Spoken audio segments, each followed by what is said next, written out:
We're back, boys. We're back for another video here on the channel. Again, thanks again for watching. Thanks again to all those that subscribe. Thanks again to everybody that keeps liking our content. We really appreciate it. We just got a brand new Recaro SPG XL for the good FL5. And if you're gonna ask me, why did you go get a seat for? You already have a perfectly good racing seat in the car. Well, guys, no we don't. That's the truth. We have a perfectly good touring seat for the car. Great seat to go on a trip, great seat to drive around town, but where we felt after taking this car on multiple track days, where it fell short was in the support section when you're out on the track. It did take me a while. Truth be told, it took me months to figure out what seat I wanted. Sometimes because of availability, I got cold on the idea of certain seats, but I went from wanting to get a Recaro, pole position. I went from wanting to get this seat. I went even as far as almost getting some Sparco seats for the car. Now, Sparco was going to be my seat of choice until I came across this one. And again, my main problem was that I could not find people that carried inventory in stock so that you can sit in this seat, because every seat is different. Now, one of the main things that I wanted to make sure that worked for me while I was on track was two things. I hated having to open my legs wide and to hold myself in the seat by bolstering myself against my door panel and my center console as I was making turns on the track. Second thing was the bouncing. Now, I'm not saying that I'm not going to bounce in my car, because the suspension on this car is pretty stiff and we want it like that. I actually like it. I haven't really seen any videos on the FL5 as far as installation, so that's also going to be great. You know, we're going to see what issues we run across when we're installing this, see if we get any check engine lights. I hope we don't. I'll show you in a minute everything that I've purchased to try and avoid all that. The trusty labor assistant's going to help me out. All right, boys, here we go. This is my breakdown of the Recaro. I keep wanting to call this the Ricardo. The Recaro Profi SPG XL. And again, there is a regular SPG. It's a lot narrower. It's not as deep. And if you can see right here, these bolsters where your rib area would go and where your thighs and hips are gonna go is not as wide. It's not as deep in the regular, the non-XL. I liked that feature. That is primarily why I went with this seat. I felt like I was being held more securely. Not to mention, this is more of a track seat bucket, or whatever you want to call it. That's what this is. This is not a, street version. Doesn't say you can't use it in the street, but this is going to be more of your track setup. I'm going to break it down into a few sections here. We're going to start with the very top. What I first liked about the SPG XL is, number one, that the holes for your seat belts or seat harnesses are a lot wider. So it doesn't matter if you're a little shorter or you're a little taller, it's going to give us the room for your seat harnesses to go over. The last thing you need is small seat harness holes. And if you're going to put them through and you're sitting down, and let's say for me, I'm a little taller in this seat, you don't want it pinching your shoulders, because that's the last thing you need. And if you're too short, you don't want it hovering above you. You want them to kind of rest right on you perfectly. That was the first thing I liked, the adjustability, because I will not be the only one driving this car when we hit track sessions. Second thing I liked was the shoulder area. Now, this protrudes a little wider than the pole position, as you can tell. And what I liked about it is that it keeps my shoulders inward. That way, when I'm driving, my hands are at a better position, rather than me having more, if you want to call it, comfort. This way it keeps my shoulders pinched inwards. Not to mention on high speed turns or sharp turns, this is going to offer the support to keep those shoulders in rather than letting them come out. The other area that I really liked about the seat is this area here, which is how deep the seat actually sits. And as you could tell, I mean, this is my full hand, and my palm wraps all the way in it, and it goes even deeper into my actually almost into my forearm, and it comes back out. Now, I really liked how I sat in the seat because I wanted a seat that was going to hold me. Look at the cushioning here and here. This is your rib cage area, which is gonna hold you from going left and right, which the FL5 seat does not really provide. And here, this is your hips, and here's your thighs. This keeps you from going left and right. This is gonna keep you nice and secure, and again, gives you the comfort. There's plenty of padding in here. Look at the padding. Gives you plenty of padding. I wanted, like I said to you again, more of a track inspired type of seat. And as you can see here are the protectors for when you put your harnesses. And like I said, this is a FIA rated seat, and it's good until 2028. While I was out in Japan, I took the liberty to buy some of these side airbag cancelers, and yeah, you can order these from Evasive, which, to be honest, we ordered one, and while I was at Autobots, I saw that they had more, so I picked up a few more. This might come in handy for our other shop projects that we're gonna have in the future. I also ordered from PLM, which it seems like they sent us a boatload of screws, and these screws are gonna be to bolt down the seat to the rail that we ordered from PCI. I went ahead and ordered this rail, first of all, because I reached out to a bunch of homies, and they told me that this seat offers a lot of adjustability, as you can see here, and it sits really, really low to the frame of the car. Now, like I said, we're gonna put this all together. This is adjustable, like I said a second ago, and if I didn't, my bad, but this is adjustable, and I got it because, again, we still drive the car out in the street. I want adjustability, number one, and if the trusty labor assistant or Lewis gets in the car to run it at the track, I want them to be able to move up and down on the rails. All right, so now we're gonna just shift into this install portion. We're gonna pull out the stock seat. We're gonna go ahead and assess the sensors. The trusty labor assistant is gonna put together, like I said, the seat mount, and we're gonna get cooking here. Seat itself should be super easy. I mean, it's just 4 bolts, I believe, that hold the seat down.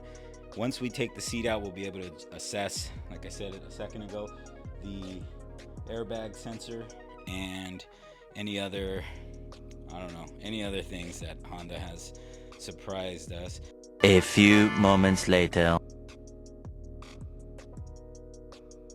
All right, boys, as you saw here, we lost all communications with our audio tower. Now, I'm gonna do my best here to break down what I'm doing, which was, to start off, we loosened up the Torx bit bolts that were a T50, I believe. We went ahead and released all 4. I then placed the seat in an angle position just so we could get underneath here and check out exactly what's going on. Now, in a second, I'm going to show you what we need to break down here. First plug is the one on the right side, which is the yellow one. That is for the airbag sensor.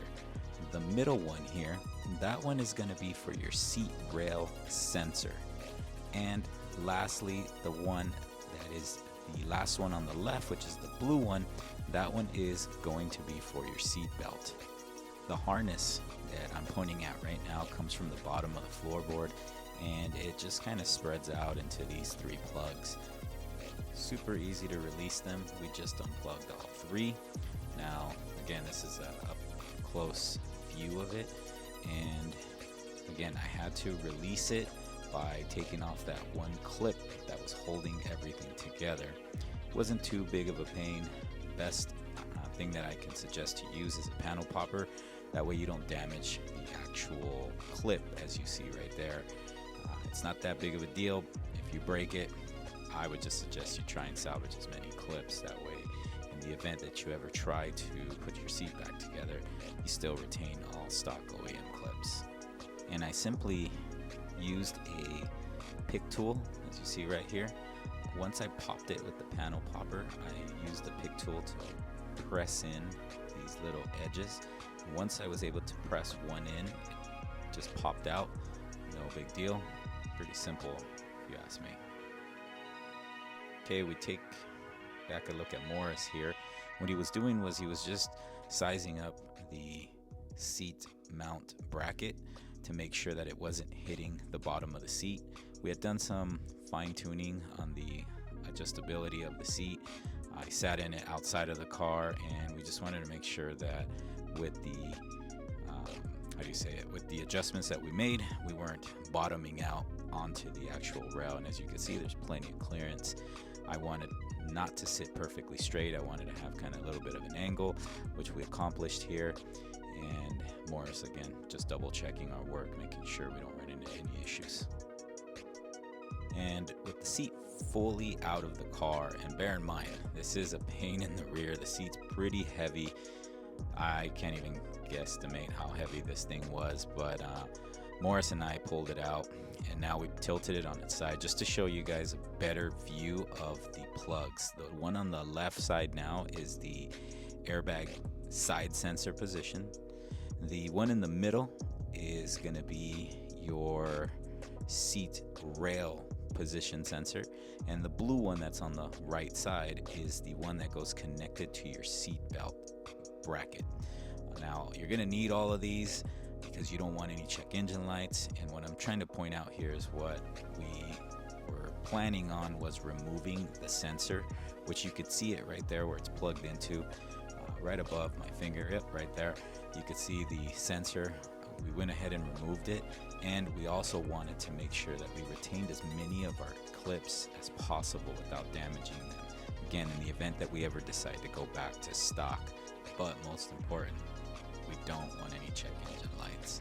And as I'm showing you guys here again, the blue one wraps through the seat and underneath the rail, which isn't too big of a deal. There's about 3 clips that hold it. And as I'm showing you here, the airbag sensor is one that I will get to in further detail, because you do need to make a decision here on which way you want to go with it. And this is the decision we chose to go with. You may want to do it differently. Alright, and as you see here, our little spot check update. We had already gone ahead and removed one of the harnesses, which was for the seat position sensor. I'd already taken that off, and I was in the process of taking off the clips for the seat belt little buckle here that you see here, and I was just showing you guys that there's 2 more clips on that right hand side. Now here is where I loosened up the position sensor, which is this thing right here, and I loosened the bolt, took it off completely, because what we were going to do is we're just going to pretty much connect that relay to the harness that is on the floorboard of the car. And here is again this this airbag sensor that pretty much goes up into the seat of the car. I wasn't sure if there was a disconnect point or not. We didn't want to mess around with it. This is where we made the decision of splicing into this connector, and then with the canceller little relay here that we got here from Bride. Quick note here, the Bride airbag canceller does not have a polarity, so you can use either side as your negative and positive. Alright guys, and here's where we made the decision to cut this connector here. We cut right where my finger is. Yep, right there is where we ended up cutting, so it gave us enough room to first of all splice into it using the Bride airbag counselor relay, and in case we ever put the seat back in, it'll give us enough space to where we can solder the wires back and everything will be copacetic. So again boys, like I said, you can go ahead and do it any of which way. Some people might just go ahead and splice into the actual harness that is sitting on the floorboard of the car. We just weren't sure if that would have worked. I'm sure there's other approaches we could have done, but this was just a foolproof way that we thought that keeping the connector where it connected to itself and then the relay on the other side was going to work for us best. Again, you can always go your own route. Alright guys, just to give you a better idea, this is after we had already cut the plug and wire. We peeled back the electrical tape. We went ahead and spliced the wires, and here you see Morris using some connectors to crimp the wires. Bear in mind, we had already double checked the car that this was going to work before we actually crimped everything into place. We just wanted to make sure we were double checking everything. And here's Morris reinstalling it back in there. And again, we pulled the negative terminal out. As you see here, here's the finished product, which later we ended up putting electrical tape just to protect everything. And like I told you guys, again, this is just the method that we chose. You don't have to do it. It's up to you. And to be honest, if we would have had a soldering gun, we would have soldered it and made it a nicer, more cleaner connection. But right there, Morris also showing you the other way you could have done it, which was to splice into there and done it that route. Again, we weren't 100% sure, and we didn't want to take a chance. We thought this was a much better solution for our application. Please insert any comments you'd like. It's up to you, but this was our choice. Alright guys, after we took care of that little hiccup with the side airbag sensor, we went ahead and zip tied everything underneath. Morris went ahead and put back the seat mount assembly, and we were just testing that the rails were sliding properly, that we weren't rubbing against anything. And also, an awesome thing that the seat mount has is that there is still some adjustability on the base plate, which helped us move it over just a tad bit, maybe a couple millimeters. If you're inside of the car, it helped us move it a couple millimeters, like I said, to the right, which centered the seat a lot better. And here Morris and I were just discussing about whether if we wanted to make any final adjustments before we torqued everything down. But we were happy with the positioning of the seat. We were happy with how the seat angle was. Everything felt real comfortable at this point. And Morris, as you can tell here, was real comfortable. And best thing of all, once we fired up the car, we had no check engine lights, as Morris is going to point out in a second or two, which is right here. Of course, we have all the regular lights on when you disconnect your battery, but no SRS lights, no airbag sensor, none of that stuff was going on. And to report, I drove the car the following day to a car meet about an hour and 45 minutes out, and we had absolutely no issues, knock on wood. And as you can tell, I'm knocking to make sure. And again, Morris right here was testing that the seatbelt connector was reading everything when you fasten your seatbelt and unfasten it. And so far, again, everything came out perfect, flawless install. Super happy with the way it turned out. Couldn't have asked for a better outcome. All right, boys, monumental fail when it came to recording this video. We did the entire install, and somehow the audio from my Rode mic did not capture any audio. So there's going to be a lot of voiceover in this video, but I do want to show you the final product with some voice at least. Here is the Recaro SPG XL in the FL5. No check engine lights. Everything has been transferred over successfully. Fitment is spot on. Even headroom clearance. Tested it with my helmet. Everything fits good. Even in here, no rubbing against the center console. Everything worked perfectly. Seat fits great. We actually had an extra cushion that Morris had got me for a lumbar support. Added it. That's why you see that extra bulge right there. But yeah, fits great. Can't wait to drive it tomorrow. Like I said, PCI full mount and seat bracket set Comes with everything. Plenty of clearance. As you can see, it's a better view. Excellent seating. Fitting here for this seat. And I'm super happy with it. Like I said, here we got plenty of room, you know, even with the flex, which the seat isn't going anywhere. Yeah, so again, boys, this wraps up this install. Don't know why this mic is not picking up audio here and there. Not sure why. I will do the best I can to overlay some voice into it. But again, for myself, for the trusty labor assistant, and for Lewis, thanks again for watching. Don't forget to subscribe. Help us get to 1,000 subscribers. We're almost there, guys. And we'll catch you guys out on the next one.